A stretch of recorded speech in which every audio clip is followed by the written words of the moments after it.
Hi everyone, welcome back to Ivor the Star Wars Story, and today I'm ranking every Star Wars movie from 1 to 10, 1 being the worst, 10 being the best, so let's go and jump right into it.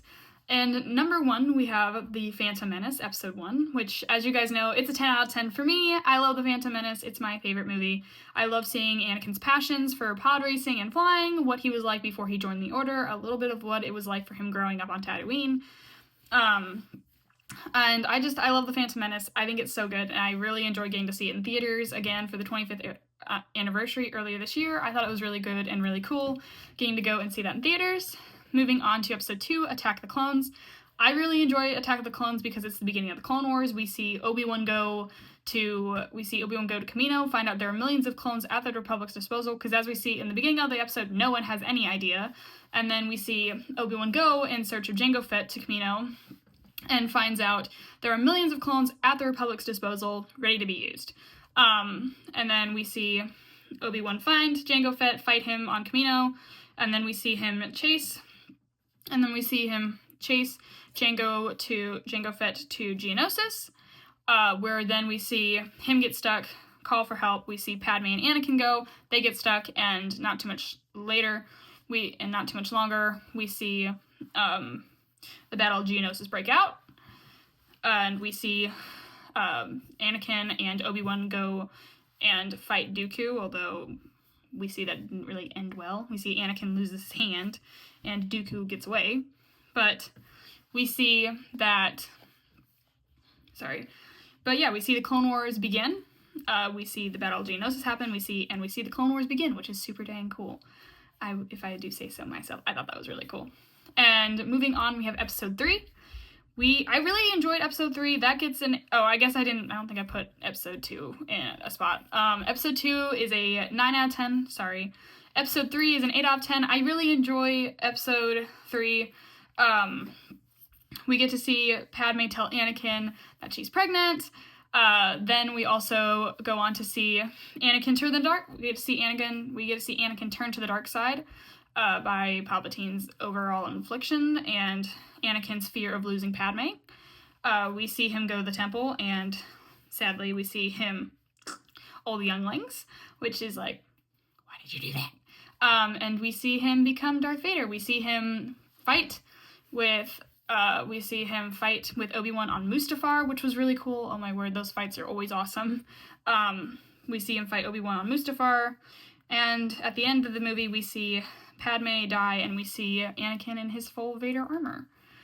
Moving on to Episode 4, moving on to Episode 4, A New Hope. That is a 9 out of 10. I really enjoy Episode 4 because we get to see Luke's... First off, it's the first Star Wars movie ever made. And second off, I really enjoy it because we get to see the beginning of Luke's walk in the Force. We get to see Obi-Wan give Luke Anakin's lightsaber, and then we get to see Obi-Wan train Luke a little bit before Obi-Wan passes away, before Obi-Wan dies to Darth Vader. And then we get to see the first Death Star being blown up, which was really cool. Moving on to Episode 5, that is an 8 out of 10. I really enjoy it because we get to see, in Episode 5, we see that since Episode 1 that Luke has gotten stronger in the Force, still needs training, stronger in the Force and stronger in lightsaber combat, but he still needs training. We see that after the battle on Hoth, that he goes and finds Yoda on Dagobah.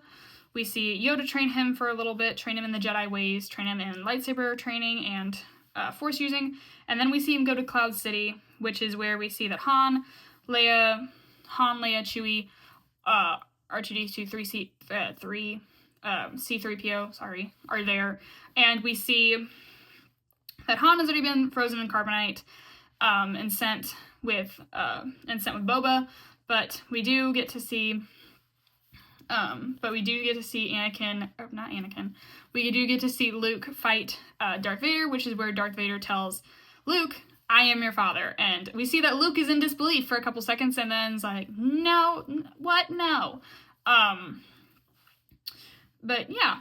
And we also see Luke lose his hand and lose his father's lightsaber on Cloud City. Moving on to Episode 6, which is also an 8 out of 10. We see We have seen that Luke has grown very strong in the Force since then. Luke's grown very strong in the Force since then. We see him have his iconic green lightsaber now. And we get to see him use all of his training.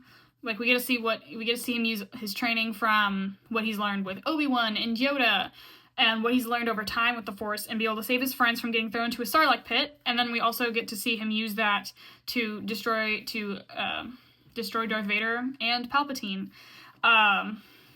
which I really enjoy. I always love those. It's so good, and I really enjoy them. Moving on to Episode 7, which, as you guys know, I do not like the Rey movies. Episode 7 was the most tolerable. I will say that. I don't really have much to say on these because I don't like them. But Episode 7 was the most tolerable. We get to meet Rey. Finn, Poe Dameron. We get to meet all them. We get to meet BB-8. But pretty much Episode 7 is a 1 out of 10, and Episode 8 is a 0 of 10, and Episode 9 is a 0 of 10. And I don't really have much to say on those because I dislike them so much. Moving on to Solo, which is also a 0 out of 10, and I do not like this movie at all. I remember I fell asleep like halfway through because I was just so bored. I'm like, yeah, I was just like, yeah, this sucks. Yeah, I absolutely hated Solo. And still do. Yeah, it is to this day, probably one of the worst and most boring movies I've ever seen. Moving on to Rogue One, which is a 10 out of 10. I love Rogue One. I love seeing, I love seeing Jyn be like nothing, like she doesn't want anything to do with the rebellion, and then we get to go on and see her, after her father passes away for the rebellion, because we see that he risks it all, to make sure that message gets to the rebellion, and then he once again stands up for his engineers. Remember, they're all about to die for something they had no part in. We see him stand up and be like, I was the one that did it, because he was the one that did it. And then we see all the engineers die anyway, thanks to Krennic. And then we see that Jyn's father also dies not too long later. Oh, my word. We see that he also dies. And that's when Jyn wants to help wants to fight for the rebellion, wants to get the Death Star plans, because she doesn't want her father to have died for nothing. I do a full video talking about Rogue One on my channel. Definitely go check that out. But I do enjoy seeing her want nothing to do with the rebellion, and then her father dies, and she doesn't want her father's death to have been for nothing. So she goes, even after the rebellion told her, hey, we're not gonna do it, she goes and gets the Death Star plans, transmits them, and then we see that she also dies for the rebellion, which I find really cool and really entertaining. And I love Rogue One. I love Rogue One so much. It is my second favorite movie, and my third being Attack of the Clones. But yeah, that is every Star Wars movie ranked from 1 to 10. I hope everyone has a fantastic day, and as always, God bless. Bye, guys.